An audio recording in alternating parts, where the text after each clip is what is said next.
ስደት ተጀመረ ወደ ኢትዮጵያ በንጉሥ ነጃሺ አመራር ጥላ ስር ሃይማኖታቸውን በነፃነት ማክበር ለአላህ የመገዛት የእስላምን ጣም ማራመድ ሲችሉ ተደሰቱ በጣም።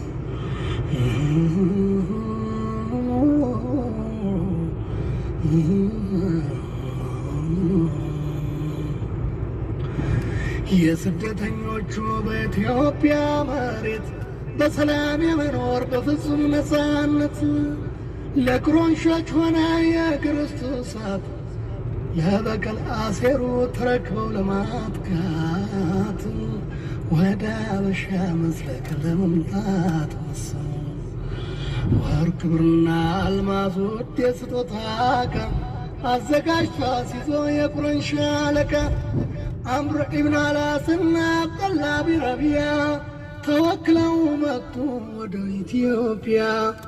የተሸከሙትን የስጦታ ዕቃዎች ለጳጳሳቱና ለንጉሥ ሹማምንቶች አበረከቱና ደስ አሰኝቷቸው አስረዱ ምክንያቱም ስላመጣጣቸው። በንጉሡ መሬት በዚች ጥሩ አገር